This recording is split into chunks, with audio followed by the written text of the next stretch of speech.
What's up, everybody? This is Mind Your Money with Miss Be Helpful, a show that highlights people and stories that will inspire you to get your money right. March is officially Women's History Month, so of course I had to bring on the dopest woman. Honestly, this is Jannese. I brought you on because this is actually the reason why I started my own podcast. I was inspired by Jannese. If you are not familiar with her podcast already, definitely go check it out. Literally right after you listen to this episode. It's called Quiero, Dinero podcast. Welcome, Jannese. Thank you so much, Jannese. I've been such a fan of you for the longest time, and I'm so grateful to be here. Oh, I love that. Thank you. No, it's funny because I remember when you first reached out to me and I was like, oh, this is cute. A podcast called Yo Quiero Dinero. I mean, obviously that was like the song. J-Lo had just put out the song. Everybody was all over it. I was like, oh, this is adorable. I love this. And then I was one of the earlier, I remember it was one of your early interviews. I don't know what episode number, but like really early on. And this is a funny story. I just got to get out the way. I put it in my yearly recap, like year review episode, but I don't know if you picked up on it. I was so sick when we talked. Did Really? you hear it in my voice? Girl, you didn't hear it in my voice? No. Yo, I swear I don't know because I never got tested for antibodies, but I'm pretty sure I had COVID at that time because it was the first week of March of 2020. And it wasn't like it hadn't really blown up yet. It had early March, like it was the week I had just come back from traveling. The last week of February, I was traveling for work, and I came back the first week of March. I got really sick. My boyfriend was sick. We were both like high fever. I had a stuffy nose, but I felt really bad because I had committed. I didn't want to cancel on you, so I was like, I'm gonna do it. I'll be all right. I'm gonna be fine. Girl, you are a trooper. My God. I listened back to the episode and I was like, I sound like this. Like, hey, what's up, Jannese? I'm here, girl. What's up? Yo, that's crazy. I think a lot of us got sick around that time and we just didn't make the connection until later because my husband says the exact same thing. Yes, and it's crazy because now I listen back. I'm like, what the hell is my problem? I should just hit you up like, girl, listen, I'm gonna do it, but I'm a little sick today. Let's do it next week, But I was so excited to talk to you because I loved what you were doing. So yeah, for everybody who's listening, if you're not already familiar, if you're already familiar, you're like probably like, whoa, because this is like it's like when you watch two telenovelas and then the characters from both are in the same, you're like, whoa, what's going on? Or like if you're like a 90s kid and all of a sudden you're watching Sister Sister and Will Smith walks in, you're like, whoa, what is this? This is two shows. It's a spinoff. Yes. So if you listen to both Mind Your Money and Yo Quiero Dinero podcast, you're probably like, this is so cool, Jannese and Jannese together. But I want you to know like that when I first met Jannese, the podcast, it was just a baby. It was a little idea that she had. She was just getting started. And so we're going to really dive into that. How did you take it from this idea to this amazing platform that you have today? So obviously stay tuned and listen for that. We're going to get to it. But I always love to start every show with your biggest money regret. That's like my number one question. So a time where you spent way too much money. Maybe it was a purchase, a product, or an experience, a trip, whatever it was. And to this day, you're like, no. I wish I could go back and just take it back. Just never make that mistake that I made. What would it be? Yeah. For me, it was buying a house. It was getting a big ass mortgage for a house that 2 weeks in, I wanted to burn down. Like I hated it since the moment I moved in. And it's like, I still look back and this was only 5 years ago at this point. And I think about like all of the pressure that I was feeling from an external standpoint of like, you have to buy a house. You just got married. Like this is the next logical step. And it was the most toxic situation ever. Like I could get into it, but girl, listen. Well, I want to talk a little bit more about it because I do agree with that. I think there's just these steps that you're kind of a little bit brainwashed. Brainwashed is a negative word, but I do think it's not necessarily brainwashed. It's more so socialized. We're socialized to just accept that these are the steps we're supposed to take. We're supposed to, when you turn 18, decide what you're going to do, college or get a job, but become a professional, become somebody who makes money. Once you start making money, you find a partner. Oh, okay. If you're going to be together, you got to get engaged. You're going to get married. Okay. Now it's like, all right, get a house. Oh, after you have the house, what are you going to do? You're going to have a baby. When's the baby coming? It's these predefined steps that we've been socialized to just accept without really taking a step back to say, wait, are those the steps that I want to take in that order? Or am I just doing it because everybody else is doing it? That's what I'm quote unquote supposed to do. Okay, so tell us, like, you get married, you get the house, you're like, that's what I'm supposed to do. What was the biggest thing 2 weeks in that was such a nightmare? Yeah, well, I think it was several things. The first thing was that I was not in a financial place to actually be a responsible and financially sound homeowner. So I did the 3.5% down, no emergency fund. I was just like, yeah, the bank said I qualify, so I can totally afford this house, of course. Yes. I was like, I'm definitely making a smart decision because it was a multifamily house. So I'm like, I'm going to have other people paying my mortgage and I'm going to make bank and I'm going to live here for free. Couldn't get people to pay the rent that the realtor told me I could get for these apartments. The house was over 100 years old. So within 2 weeks of me moving, the basement flooded, the sewer pipe backed up, the heating system was spewing steam, even though it was allegedly brand new. And the inspector said, yeah, this is all good. You're moving into a brand new reno. And just one thing after another, I was just really, I think the financial stress of the whole thing is just literally what sent me over the edge, like to the point that I started having to go to therapy to just deal with the consequences of my decision. And I felt literally trapped. Like I hated being in the house because of what it represented, of just me not making a decision that was aligned with what I actually needed at that point in time. Yo, preach. You put so many gems in that, just in such a short I want to say sermon, girl, because you're preaching, but like it's so true. It's like just because the bank says that this makes sense, that they say you qualify, that this is, doesn't mean that makes it right for you. That doesn't mean that that's the best next step for you. And I know, girl, I know so many people, so many who take that 3.5%, or honestly, worse, girl. I hear people, they're like through the connections that they have from whatever job, government job or the military, that they end up getting 0% down. And in their mind, they're like, this is amazing. This is an opportunity. I'm going to be an owner. I'm going, like all the things that the cliches that we say without legitimately doing the work to say, do I have wiggle room after the mortgage is paid? Do I have wiggle room after the mortgage is paid? Property taxes are paid, a little bit of maintenance money just in case things pop up, and property taxes. Do I have wiggle room after all of that has been incorporated? And once those things start going up too, because property taxes for me in the 2 years that I owned that home went up by $2,000. So that mortgage that I signed up for wasn't even the mortgage that I ended up with. It would just keep going up. And nobody tells you this. They don't, because if they tell you that up front, you're going to be like, wait, let me reconsider. And they don't want you to reconsider. They want you to sign. And, one of the other things I recently read about, and then, of course, we'll get to more positive things. But I recently read this statistic that said the majority of realtors, they are not going to really be too invested. They're not going to go out of their way to really, when like you're selling a house or when you're buying a house, to really do what's best in terms of like the person selling. They're not going to, like, if let's say they know that you can get like an extra $20,000 or $10,000 for that house, they're not really going to put their all into getting you that extra $10,000, because at the end of the day, it does not actually make a big difference to their bottom line. It doesn't really get them that much more money. Like, they're getting such a small percentage of that. At the end of the day, they just want to sell. They just want to get the deal. They want that commission. They want it done. And so at the end of the day, it's really self-serving when you think about a lot of, not all realtors, but a lot of realtors. And so when you're buying a house or when you're selling a house, you really have to be doing a ton of research before you make any moves. To this day, I'm like, I'm not touching real estate until I feel that I know as much about it as I do know about what's in my 401k.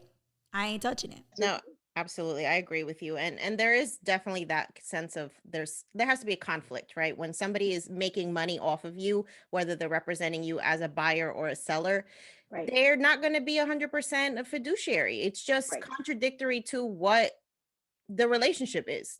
Right. Exactly. And we have to think about that in so many senses. We can't just think about that like in the traditional sense, but every time you're talking to somebody, you're making a deal with somebody, you're negotiating something, what is their end goal? What is it that what's in it for them and what's in it for you? Because oftentimes those things are at odds. And then you really got to think clearly about if this makes sense, and really be looking out for yourself more than anything, because most people are not looking out for you. They're looking out for themselves, as especially in the financial sector. But anyway, we could go off and off about the shadiness of the financial industry, but let's talk about some more colorful, more exciting, more bright and happy times. So a time where maybe you dropped a lot of coin. It was a lot of money. Somebody else might look at your budget like, Jannese is tripping. Jannese is bugging. That's way too much money to spend on whatever thing. But now, even when you look back, you're like, no, I would do it again. And I would do it in a heartbeat, because dropping that much money on that was actually really worth it for me. And I don't regret it.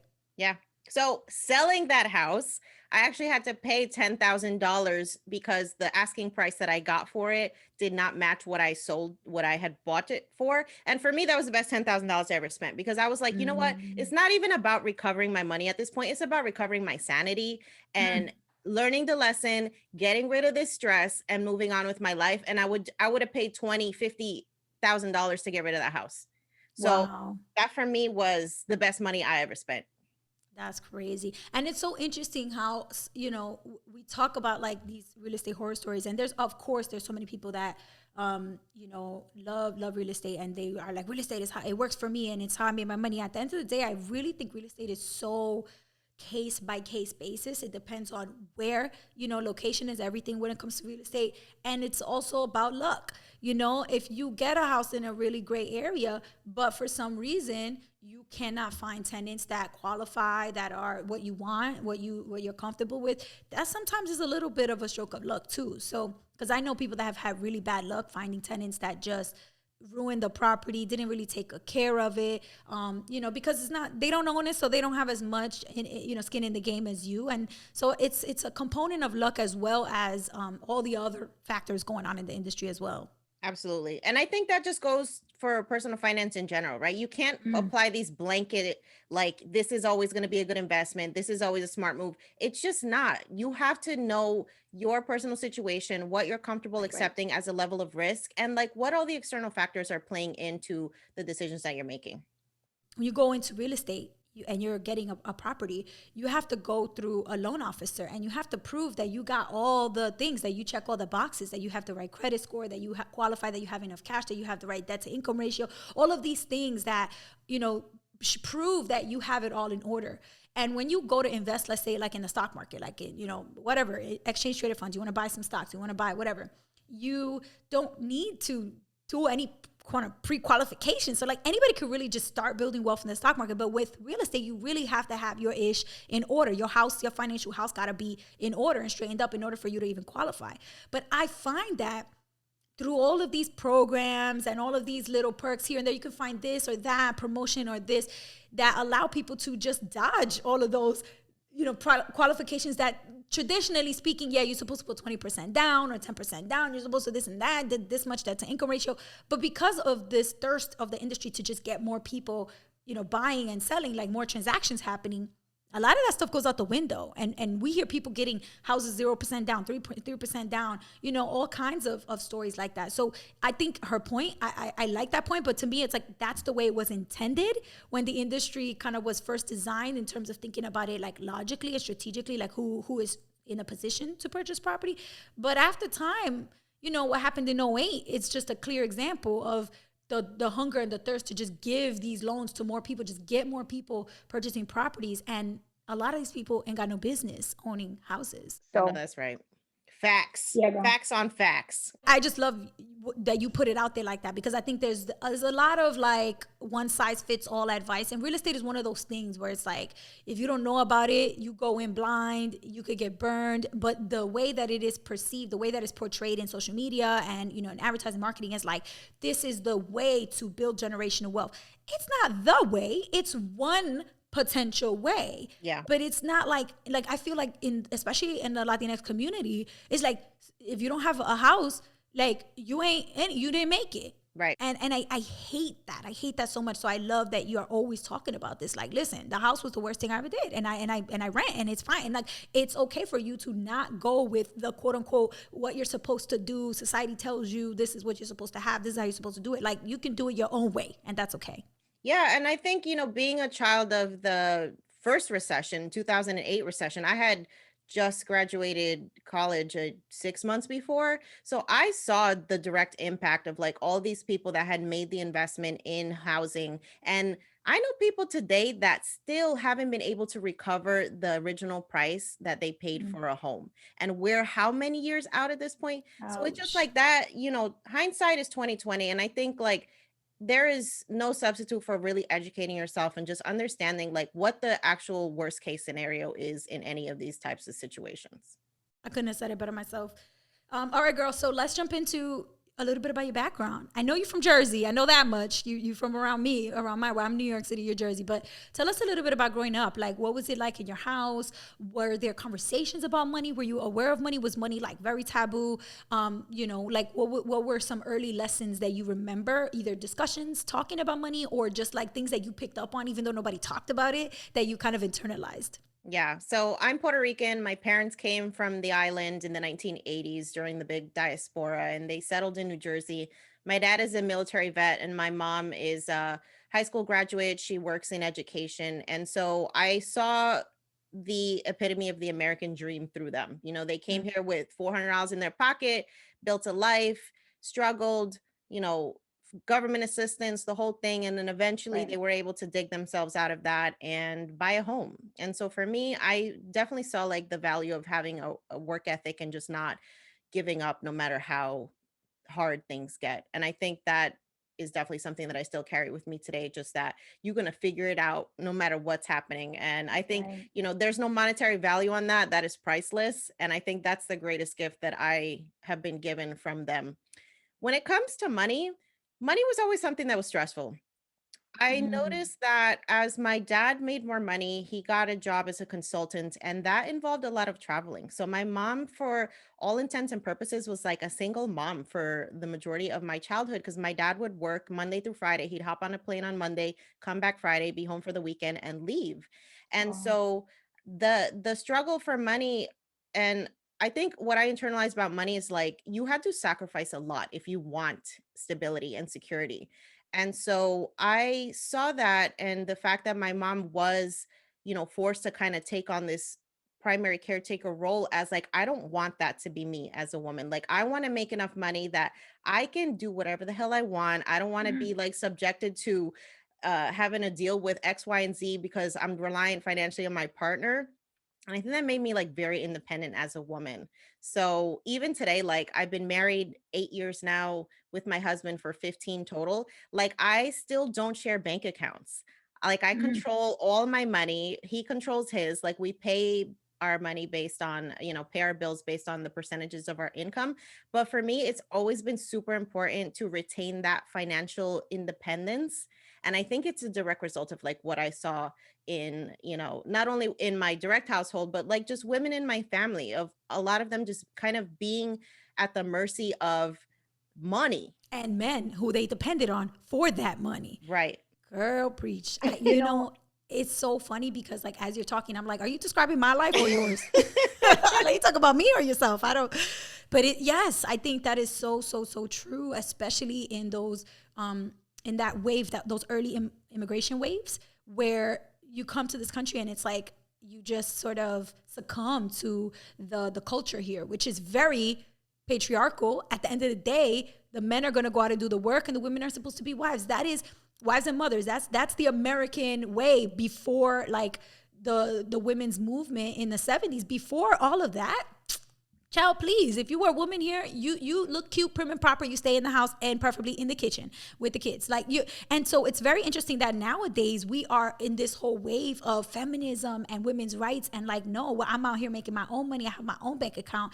But that's actually very modern for this country, for America. And it's something that, personally, I find that I take for granted. It's not every day that I sit and think about, wow, like, just one generation removed, one generation before me, and I would have been dependent on a man for income. Like, Right. and it's I always think about like how that has shaped a lot of my decisions, because I'm 31 years old. I don't have a husband. I have a boyfriend, but we're not married, and I don't have children, and I don't see myself having children anytime soon. And because I saw my mom with 9 children never being able to do what she wanted, what was her passion. To this day, I still can't really pinpoint times where my mom was living in her truth, her authentic passions, like pursuing them, because she was always raising kids or cooking for her husband or, cleaning the house. And it just, in my mind, I'm like, no, I want to give myself a fair shot to do the things that I wake up craving to do, instead of doing the things that I have to do when I get up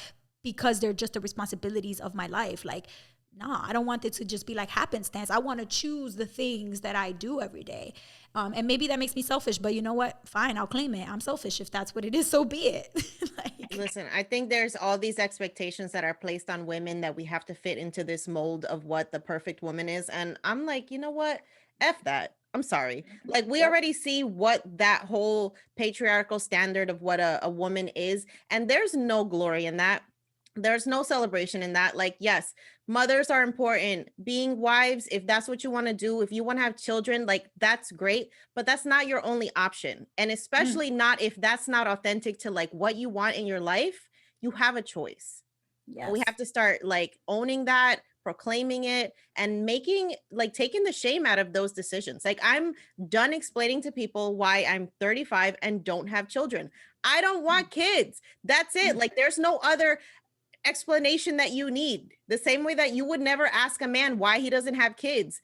We're not going to entertain the question. It's so true. And honestly, it's offensive to Super. ask a woman why. Both are offensive, but one is perceived more offensive than the other. So I'm gonna call it out. It's offensive to ask a woman, why are you having a baby? Because there's times where some of my friends or my family that are like women that are around my age have gotten pregnant. And I'm like, pero por qué? Like, why? Why are you doing this? Are you sure this is what you want to be doing? And they get offended. Like, excuse? How dare you ask me why I'm becoming a mother? Because it's a miracle that I am able to do it. Only a woman can do it. Men can't do all this stuff. And it's like, if you're so offended by me asking you as a woman why you're choosing to have a child, then why are we not just as offended when someone asks me why I don't have a child?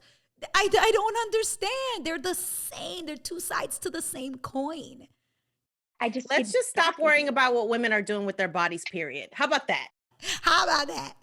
Like, seriously, it's so crazy. And especially in Latinx households. And it's just this thing where it's like, there is no shame. Like, you know, tias and tios and moms and older cousins, they just think that they have the right to just ask you, you know, if it's not el novio when you're young, where's your man? Where's the boyfriend? Do you have one? Where's your ring at? It's once you're settled and you have a partner and you're happily, you know, in a relationship. Oh, and when's the baby coming? It's like, why are you all up in my? Why you don't ask me how the business is doing and how my business is coming along and when my book is coming out? How come you don't ask me that? Because we ain't got no boundaries as a people, and we got to work on that. Absolutely. It's this new generation. We are challenging a lot of those cultural norms. And I mean, I think for me, I've talked about this a lot before where I feel like you get a little bit scared to challenge the culture and especially to, you know, push back because a lot of these things we view them as what the culture is and what Latinidad is about. But that's not true. Like, if that's the case, if you really believe that these are the things that make a Latina, like the fact that she's a mother and a wife, then you got to reframe your mindset. Like, what makes a Latina is not that. And if that is the core of what you think makes a woman who she is and the core of her identity, you gotta dig deeper. Like, there's so much more to us as humans, you know, not just as women, but we're so much more complex than that. So to simplify it and boil it down to something so simple and say, oh, that's, you know, if you're not doing that, you're not a woman. Excuse me. Like, it just, Stop putting us in a box. thank you. We don't belong there. Okay, well, I love all this talk about women doing big things and not being put into a box, and I feel like you fit that perfectly. Like, when we first connected, you had like 5 episodes, and you were just getting this thing off the ground, getting this idea of like you wanted to start a podcast, you wanted to talk about generational wealth and you know, financial success, and you wanted to have these conversations, but you know, it was just a baby little idea and a small project, and now you have over 100,000 downloads on your podcast. You are killing it. Your Instagram is blowing up. Your platform is not just a business coach, but also as a side hustle expert. Like, you really have come so far. I've loved watching you, girl. I'm like so inspired and motivated by everything you do. And so I want you to unpack that for us. How did it go from this little idea to where it is today? Because you put in some work and that sweat. I know you've been putting it in. I would love to hear, you know, how it unfolded. Yeah. So honestly, I think for me, it all started with just this craving for a space that felt safe to talk about money. And so I've been a podcast listener, a podcast fan for years. It's my preferred way of just learning about any topic. And I was just really hungry for Latinas talking about money because, like, I love listening to all types of podcasts, especially about money. And I just couldn't find people talking about it that looked like me, that sound like me, that had my cultural background. And I think as an engineer, because that's what I do for my day job, I am kind of programmed to just like solve problems. That's literally what I Mm. get paid to do. And so I approached this the same way. I was like, well, I guess if the space doesn't exist, I'm going to create it. Right. And it sounds like super arrogant. Like, who the hell are you to be like talking about this? And I think, that all plays into like imposter syndrome and how it stops us from doing things that we know have value. So I Mm. kind of had to work past that and just be like, look, I can't be the only one who cares about this because I'm the person in my friend circle, my family circle that is like always getting the money questions. So if Yeah. I'm getting these questions, why not create a space that we can have these conversations? And so it really started like, honestly, I got like a $25 mic on Amazon, sat in my closet, downloaded the Anchor app, and started talking about money. Love it. And I think the pandemic was honestly what accelerated the whole growth of this podcast, right? I felt this need to communicate because of everything that was happening with the economy, with the just the uncertainty that was happening in the world. I was craving connection. And so that's why I reached out to people like you. I reached out to people who already had a following in this Hmm. community and were like, yo, can you like talk us off the cliff? Because we're all like losing our minds right now. And Right. it was such a therapeutic process, not just for me, but so many listeners have told me, like, you guys in the personal finance community, like being out there and telling us like things were going to be okay is one of the reasons why we believed that it was going to be okay. Mm. And I think that just speaks to like the power of what I've been able to create with this podcast is like this sense of community, this sense of Right. belonging, this sense of, yes, this is also for you. Yes, you can have conversations about money that don't revolve around shame and guilt and all of the negativity that we tend to associate with it. We're like breaking that mold. And yeah, blood, sweat, and tears have gone into it too. There's been many sleepless nights. I had to hire assistants. I've invested money, but I also was really focused on the mission. And I think it's been validated time and time again now that we're like, getting press and getting award nominations and all this stuff. It's like people are starting to realize, oh, we should probably be talking to women and women of color about money because they Yes. care about it. Yes. And because they have just as much to contribute.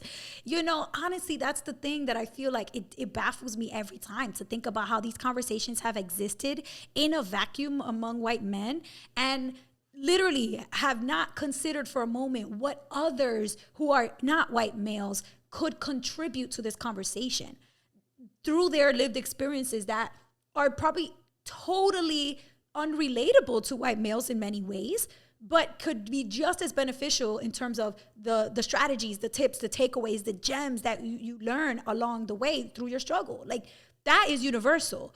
And so for me, it's like just crazy that we're now starting to really come into this place where hearing that there is a Latina podcaster talking about personal finance is not really shocking. It's exciting for people, and they're like, oh, I gotta listen to that, I want to tune into that.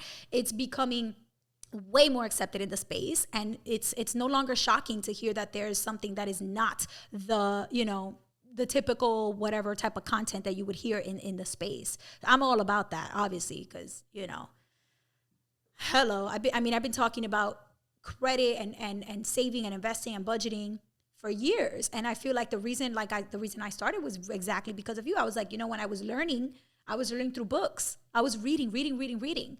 And two things that popped into my head was, one, everybody doesn't like to read. Everybody doesn't like to read. And a lot of people have negative experiences in traditional school system, negative experiences when it comes to reading because the terminology, the vocabulary is not accessible. So when you try to read to learn something and then you got to look up all the words that you're reading, you get frustrated and it becomes this feeling of like, oh, if I'm trying to learn this thing and then the first two sentences are things that I don't know, now I'm even more frustrated. Now I'm at a point where I'm like, okay, forget it. I don't even want to learn this stuff because there's no hope. And that feeling, I wanted to make sure I wanted to create content that avoided that completely. So I was like, all right, let me just do real talk, plain talking in English, no fancy terminology, none of that, unless we're like breaking it down, and video content first, because I recognize a lot of people don't necessarily go to reading books the way that I did, but they maybe are looking for video content or audio, different media sources, different ways to learn. And look at where we are now. Video and audio is the number one. So who would have thought?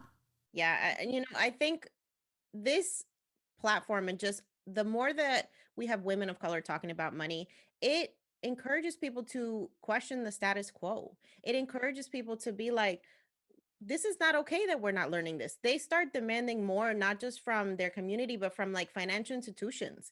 They start asking, like, why are y'all deliberately withholding this information? Um, when you start understanding things like the wealth gap, especially the fact that Latinas earn 55 cents to a white man's dollar. Okay, I Hello. understand why, because ain't nobody telling us how to build wealth. But once you Exactly. know that there is a path that other people have been able to use to create that wealth, now you can start asking yourself, why are they not teaching us this? And once you find out, you can start educating people around you and start eliminating that barrier to access, which I think is Yes. the whole point of what we're doing. Exactly. It is removing the barrier to access 100%. And it's also highlighting that these differences are okay and they need to be recognized. They don't need to be like, it's not a negative thing that people are having different experiences. And especially for women, because for so long, like, I was just watching, oh my God, you guys, if you're listening, and also obviously you, Jannese, who I'm talking to directly, but if anybody is not familiar with the Netflix show that has, it's a short series, Will Smith hosts it. It's called Amend, the Story of America or something like that. Kirsten and Julian posted it on Rich and Regular. I was like, I want to watch this. So I bookmarked it and I started watching it. The fourth episode, first of all, the first 3 episodes really dive into a lot of the Black history that we have not been taught in schools, which is phenomenal, and definitely watch it specifically for that. But the 4th episode talks about the women's rights movement and how that was only made possible because of the civil rights movement that was specifically, targeting racial discrimination. And one of the things I learned about that I didn't know about was that intersectionality, this concept that we think of it as like so new, it's not new. That came around in like the late 80s. And there was this specific scholar and academic, her name was Kimberly Crenshaw, and she wrote about intersectionality for the first time in a paper where she recognized there was this case, a legal case, where they were trying to prove that this Black woman was having a specific experience where she was being discriminated against. But the evidence that they used to say like, no, this is not legit, the evidence was, well, you're not being discriminated against because you're Black, because there are, Black men who do this.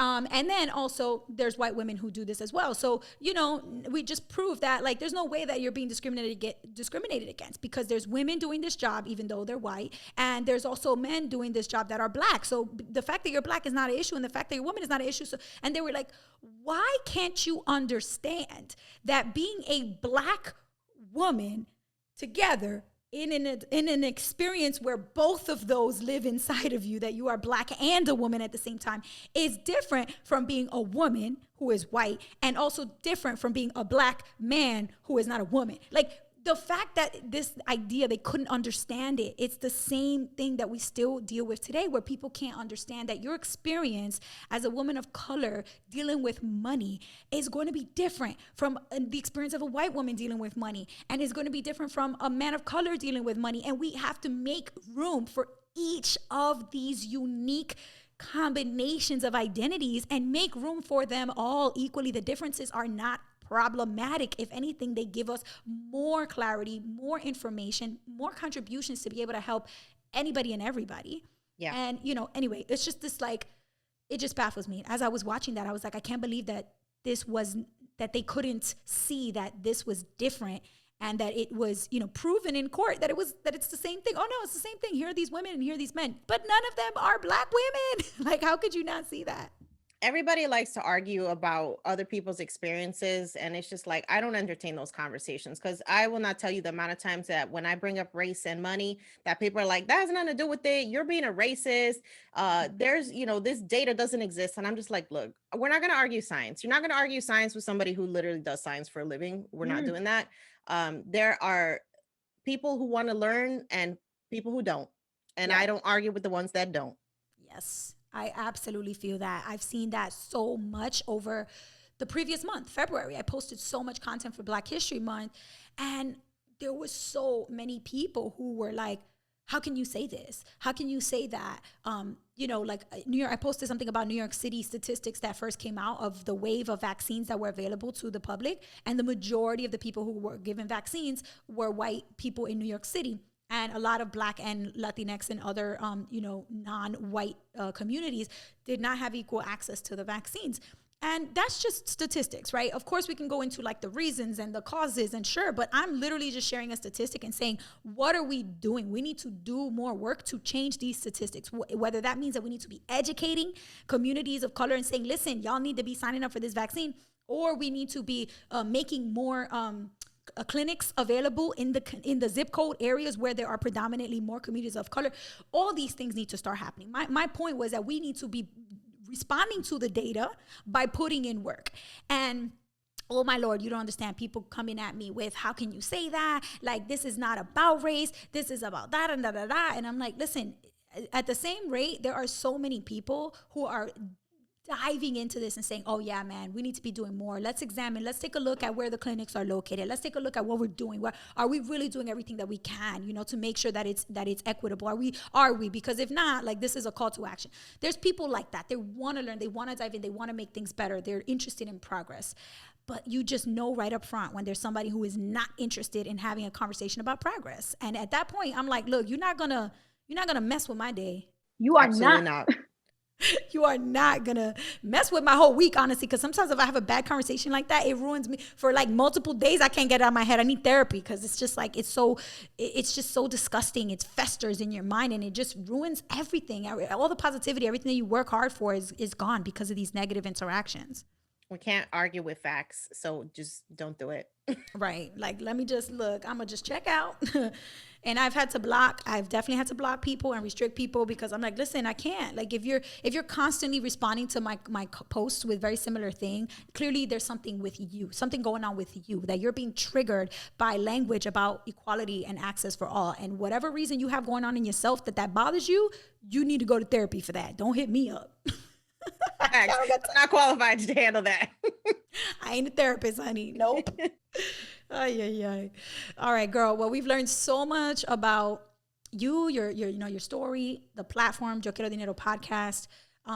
Let's just tell everybody where they can find you if they're interested in more than just a podcast, because you do so much side hustle stuff, business coaching. Tell everybody about all the things that Jannese does. And I don't even know how you do it all, girl, because you got a full-time job. I truly don't even know. But yeah, just, a plethora of all the things in case anybody's interested in connecting with you. Absolutely. So yes, I am a podcaster. I'm a business coach. I teach people how to start side hustles. I think it's very important for women, especially women of color, to after 2020, we know that ain't no stability in the 9-to-5 necessarily. Like, you have to always have a plan A, plan B, plan C, plan F, whatever. And so I'm super passionate about educating women about how they can start online businesses to supplement their income or even replace their income.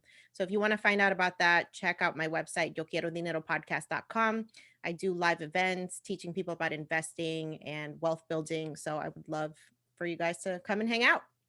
Yes. And for those of you who know of me or Jannese through the Finances en Fuego series, we're working behind the scenes to try to bring it back. It's a lot of like scheduling, timing, but I know I've even myself have been seeing people constantly messaging me, hey, where is it? Can I get it? Are we getting tickets again with promo codes? I'm like, y'all need to listen. We're going to announce it when it's ready, when it's back. So stay tuned for that, because we're working on doing that. Hopefully during the summer of 2021, you guys will get another Finances en Fuego, because honestly, we recognize the need is there. People got so much from that series. That's where, Jannese and I really, really first connected. And your session about, investing in real estate through alternative ways, not just buying the actual properties, was dope. So we'll bring that back for sure. Thank you. Let's wrap it up with my last question, which is my favorite. I'm going to take $1 bill. I'm going to put your beautiful Puerto Rican face on it and get rid of old George Washington's face. I mean, we love him, but move over, sir. So we're going to put your money motto above your dollar, the face on the $1 bill, and share with everybody, what is this message, this mantra that you want everybody to take with them when they're thinking about transactions that involve money in any way, maybe not physical dollar bills, but whenever you're making a purchase, whenever you have a transaction that you have to make, what is that money mantra, that thought that you want people to really keep coming back to and not forget, and consider whenever they're making decisions about money? I am worthy of wealth. Love it. I Yep. love the half alliteration too. Worthy wealth. Love it. All right, girl. I'm going to put that up there and tag you in it. Thank you so much for your energy, your passion, all the work you've been doing with your platform. Keep it up. You're amazing. And I can't wait to share this with everybody. Thank you, Yaneli. It is an honor to be here with you. And I am constantly inspired by everything that you're doing, not only with your podcast, but just like in the greater nonprofit space of really pushing for financial literacy across this country. That's life-changing stuff. And I'm so happy that someone like you is leading that charge. Thank you. Gonna make me cry. Thanks, Mama. Have a good rest of your day. You too. Thank you. Bye-bye. If you like this video, which I'm sure you did because the video was the bomb, then you're going to want to watch all the other episodes of the Mind Your Money with MissBeHelpful podcast. And they're all right here in this playlist. So click the playlist to watch those episodes. And if you haven't subscribed to this YouTube channel yet, I don't know what you're waiting for. Click the subscribe button right now so you can get videos every single week and to join Team Be Helpful right here. That's all I have for you guys. Till next time.